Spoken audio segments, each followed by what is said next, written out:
How to Succeed, or Stepping Stones to Fame and Fortune, by Orison, Swett, Marden. Chapter 14. Courage. Quit yourselves like men. 1 Samuel 4:9. Cowards have no luck. Elizabeth Kuhlman.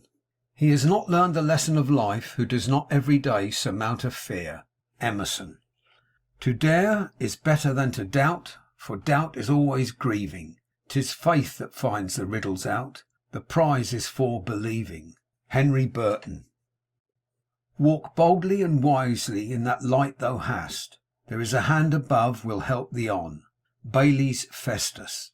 Have hope, though clouds environ now, and gladness hides her face in scorn. Put thou the shadow from thy brow. No night but hath its morn. Our enemies are before us, exclaimed the Spartans at Thermopylae. And we are before them, was the cool reply of Leonidas. Deliver your arms, came the message from Xerxes. Come and take them, was the answer Leonidas sent back. A Persian soldier said, you will not be able to see the sun for flying javelins and arrows. Then we will fight in the shade, replied a Lacedaemonian. What wonder that a handful of such men checked the march of the greatest host that ever trod the earth. The hero, says Emerson, is the man who is immovably centred. Darius the Great sent ambassadors to the Athenians to demand earth and water, which denoted submission. The Athenians threw them into a ditch and told them there was earth and water enough. Bring back the colours, shouted a captain at the Battle of the Alma, when an ensign maintained his ground in front, although the men were retreating. No, cried the ensign, bring up the men to the colours.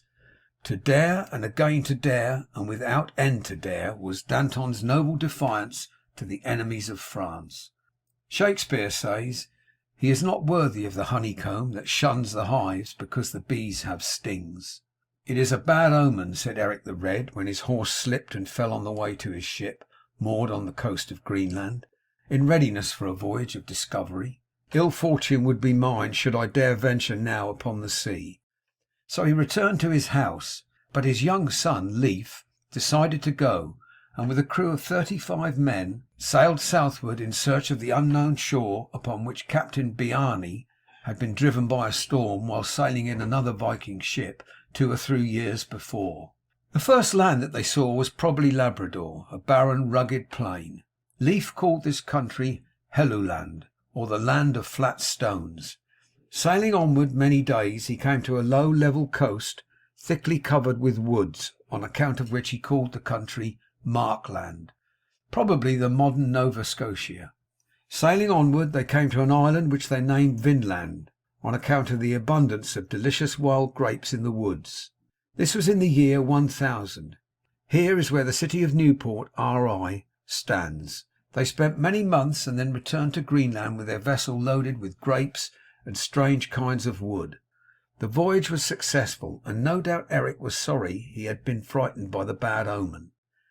Not every vessel that sails from Tashish will bring back the gold of Ophir, but shall it therefore rot in the harbour? No, give it sails to the wind. Men who have dared have moved the world, often before reaching the prime of life. It is astonishing what daring to begin and perseverance have enabled even youths to achieve. Alexander, who ascended the throne at 20, had conquered the whole known world before dying at 33. Julius Caesar captured 800 cities, conquered 300 nations, and defeated 3 million men, became a great orator and one of the greatest statesmen known, and still was a young man. Washington was appointed adjutant general at 19. He was sent at 21 as an ambassador to treat with the French, and won his first battle as a colonel at 22. Lafayette was made a general of the whole French army at 20. Charlemagne was a master of France and Germany at 30. Condé was only 22 when he conquered at Rocroi. Galileo was but 18 when he saw the principle of the pendulum in the swinging lamp in the cathedral at Pisa. Peel was in Parliament at 21. Gladstone was in Parliament before he was 22, and at 24 he was a Lord of the Treasury. Elizabeth Barrett Browning was proficient in Greek and Latin at 12. De Quincey at 11. Robert Browning wrote at 11 poetry of no mean order. Cowley, who sleeps in Westminster Abbey, published a volume of poems at 15. N.P. Willis won lasting fame as a poet before leaving college. Macaulay was a celebrated author before he was 23. Luther was but 29 when he nailed his famous thesis to the door of the bishop and defied the Pope. Nelson was a lieutenant in the British Navy before he was 20. He was but 47 when he received his death wound at Trafalgar. Charles XII was only 19 when he gained the Battle of Narva. At 36, Cortes was the conqueror of Mexico.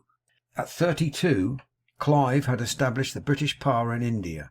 Hannibal, the greatest of military commanders, was only 30 when, at Cannae, he dealt an almost annihilating blow to the Republic of Rome. And Napoleon was only 27 when, on the plains of Italy, he outgeneralled and defeated, one after another, the veteran marshals of Austria. Equal courage and resolution are often shown by men who have passed the allotted time of life. Victor Hugo and Wellington were both in their prime after they had reached the age of 70. George Bancroft wrote some of his best historical work when he was 85. Gladstone ruled England with a strong hand at 84, and was a marvel of literary and scholarly ability. "Your Grace has not the organ of animal courage largely developed," said a phrenologist who was examining Wellington's head. "You are right," replied the Iron Duke, "and but for my sense of duty I should have retreated in my first fight." That first fight on an Indian field was one of the most terrible on record. Grant never knew when he was beaten. When told that he was surrounded by the enemy at Belmont, he quietly replied, "Well then, we must cut our way out." When General Jackson was a judge and was holding a court in a small settlement, a border ruffian, a murderer and a desperado, came into the courtroom with brutal violence and interrupted the court. The judge ordered him to be arrested. The officer did not dare approach him. "Call a posse," said the judge, "and arrest him." But they also shrank with fear from the ruffian. "Call me then," said Jackson. "This court is adjourned for 5 minutes." He left the bench, walked straight up to the man, and with his eagle eye actually cowed the ruffian, who dropped his weapons, afterwards saying, "There was something in his eye I could not resist." Lincoln never shrank from espousing an unpopular cause when he believed it to be right. At the time when it almost cost a young lawyer his bread and butter to defend the fugitive slave, and when other lawyers had refused, Lincoln would always plead the cause of the unfortunate whenever an opportunity presented. "Go to Lincoln," people would say when these bounded fugitives were seeking protection. "He's not afraid of any cause if it's right." Abraham Lincoln's boyhood was one long struggle with poverty, with little education and no influential friends. When at last he had begun the practice of law, it required no little daring to cast his fortune with the weaker side in politics, and thus imperil what small reputation he had gained.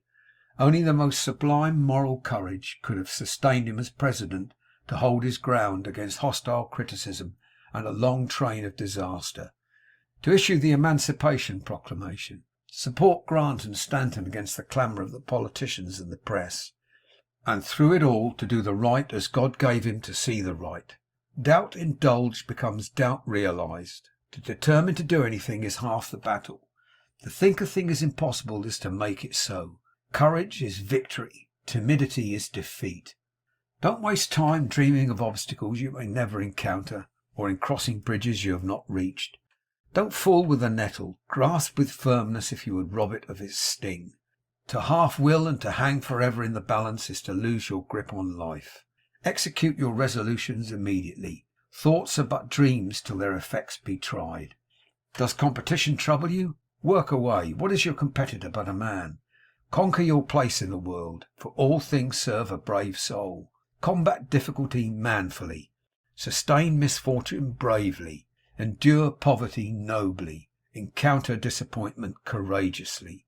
The influence of the brave man is a magnetism which creates an epidemic of noble zeal in all about him. Every day sends to the grave obscure men, who have only remained in obscurity because their timidity has prevented them from making a first effort, and who, if they could have been induced to begin, would in all probability have gone to great lengths in the career of usefulness and fame. No great deed is done, says George Eliot, by falterers who ask for certainty. A mouse that dwelt near the abode of a great magician was kept in such constant distress by its fear of a cat, that the magician, taking pity on it, turned it into a cat itself. Immediately it began to suffer from its fear of a dog, so the magician turned it into a dog. Then it began to suffer from fear of a tiger, and the magician turned it into a tiger. Then it began to suffer from its fear of huntsmen, and the magician, in disgust, said, "Be a mouse again. As you have only the heart of a mouse, it is impossible to help you by giving you the body of a nobler animal." And the poor creature again became a mouse. Young Commodore Oliver H. Perry, not 28 years old, was entrusted with the plan to gain control of Lake Erie. With great energy Perry directed the construction of 9 ships carrying 54 guns, and conquered Commodore Barclay, a veteran of European navies, with 6 vessels carrying 63 guns. Perry had no experience in naval battles before this. To believe a business impossible is the way to make it so. Feasible projects often miscarry through despondency, and are strangled at birth by a cowardly imagination. A ship on a lee shore stands out to sea to escape shipwreck. Shrink and you will be despised. One of Napoleon's drummer boys won the battle of Arcola. Napoleon's little army of 14,000 men had fought 50,000 Austrians for 72 hours. The Austrians' position enabled them to sweep the bridge of Arcola, which the French had gained and which they must hold to win the battle. The drummer boy, on the shoulders of his sergeant, who swam across the river with him, beat the drum all the way across the river, and when on the opposite end of the bridge he beat his drum so vigorously that the Austrians, remembering the terrible French onslaught of the day before, fled in terror, thinking the French army was advancing upon them. Napoleon dated his great confidence in himself from this drum. The boy's heroic act was represented in stone on the front of the Pantheon of Paris. 2 days before the Battle of Jena, Napoleon said, "My lads, you must not fear death. When soldiers brave death, they drive him into the enemy's ranks." Arago says in his autobiography that when he was puzzled and discouraged with difficulties he met with in his early studies in mathematics, some words he found on the waste leaf of his textbook caught his attention and interested him. He found it to be a short letter from D'Alembert to a young person disheartened like himself, and read, "Go on, sir, go on. The difficulties you meet with will resolve themselves as you advance. Proceed, and light will dawn and shine with increasing clearness on your path." That maxim, he said, was my greatest master in mathematics. Overtaken near a rocky coast by a sudden storm of great violence, the captain of a French brig gave orders to put out to sea, but in spite of all the efforts of the crew they could not steer clear of the rocks, and after struggling for a whole day they felt a violent shock accompanied by a horrible crash. The boats were lowered, but only to be swept away by the waves. As a last resort the captain proposed that some sailors should swim ashore with a rope, but not a man would volunteer. "Captain," said the 12-year-old little cabin boy Jacques timidly, "you don't wish to expose the lives of good sailors like these. It does not matter what becomes of a little cabin boy. Give me a ball of strong string which will unroll as I go on. Fasten one end around my body, and I promise you that within an hour the rope shall be well fastened to the shore, or I will perish in the attempt." Before anyone could stop him, he leapt overboard. His head was soon seen like a black point rising above the waves, and then it disappeared in the distance and mist, and but for the occasional pull upon the ball of cord, all would have thought him dead. At length it fell as if slackened, and the sailors looked at one another in silence, when a quick violent pull, followed by a second and a third, told that Jacques had reached the shore. A strong rope was fastened to the cord and pulled to the shore, and by its aid many of the sailors were rescued. In 1833 Miss Prudence Crandall, a Quaker schoolmistress of Canterbury, Con, opened her school to negro children as well as to whites. The whole place was thrown into an uproar. Town meetings were called to denounce her. The most vindictive and inhuman measures were taken to isolate the school from the support of the townspeople. Stores and churches were closed against teacher and pupils. Public conveyances were denied them. Physicians would not attend them. Miss Crandall's own friends dared not visit her. The house was assailed with rotten eggs and stones, and finally set on fire. Yet the cause was righteous, and the opposition proved vain and fruitless. Public opinion is often radically wrong. Staunch old Admiral Farragut, he of the true heart and the iron will, said to another officer of the Navy, "Dupont, do you know why you didn't get into Charleston with your ironclads?" "Oh, was it because the channel was so crooked?" "No, Dupont, it was not that." "Well, the rebel fire was perfectly horrible." "Yes, but it wasn't that." "Well, what was it then?" "It was because you didn't believe you could go in." I have tried Lord Howe on most important occasions. He never asked me how he was to execute any service entrusted to his charge, but always went straight forward and did it. So answered Sir Edward Hawke, when his appointment of Howe for some peculiarly responsible duty was criticised on the ground that Howe was the junior admiral in the fleet. There is a tradition among the Indians that Manitou was travelling in the invisible world, and came upon a hedge of thorns, then saw wild beasts glare upon him from the thicket, and after a while stood before an impassable river. As he determined to proceed, the thorns turned out phantoms, the wild beasts powerless ghosts, and the river only a shadow. When we march on, obstacles disappear. Many distinguished foreign and American statesmen were present at a fashionable dinner party where wine was freely poured, but Schuyler Colfax, then Vice President of the United States, declined to drink from the proffered cup. "Colfax does not drink?" sneered a senator who had already taken too much. "You are right," said the Vice President. "I dare not." A Western party recently invited the surviving Union and Confederate officers to give account of the bravest act observed by each during the Civil War. Colonel Thomas W. Higginson said that at a dinner at Beaufort, S.C., where wine flowed freely and ribald jests were bandied, Dr. Minor, a slight boyish fellow who did not drink, was told that he could not go until he had drunk a toast, told a story, or sung a song. He replied, "I cannot sing, but I will give a toast, although I must drink it in water. It is Our Mothers." The men were so affected and ashamed that some took him by the hand and thanked him for displaying courage greater than that required to walk up to the mouth of a cannon. When Grant was in Houston several years ago, he was given a rousing reception. Naturally hospitable and naturally inclined to like a man of Grant's make-up, the Houstonites determined to go beyond any other southern city in the way of a banquet and other manifestations of their goodwill and hospitality. They made great preparations for the dinner, the committee taking great pains to have the finest wines that could be procured for the table at night. When the time came to serve the wine, the head waiter first went to Grant. Without a word, the general quietly turned down all the glasses at his plate. This movement was a great surprise to the Texans, but they were equal to the occasion. Without a single word being spoken, every man along the line of the long tables turned his glasses down, and there was not a drop of wine taken that night. Don't be like Uriah Heep, begging everybody's pardon for taking the liberty of being in the world. There is nothing attractive in timidity, nothing lovable in fear.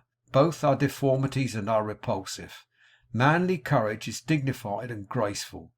The worst manners in the world are those of persons conscious of being beneath their position and trying to conceal it or make up for it by style. It takes courage for a young man to stand firmly erect while others are bowing and fawning for praise and power. It takes courage to wear threadbare clothes while your comrades dress in broadcloth. It takes courage to remain in honest poverty when others grow rich by fraud. It takes courage to say no squarely when those around you say yes. It takes courage to do your duty in silence and obscurity while others prosper and grow famous, although neglecting sacred obligations.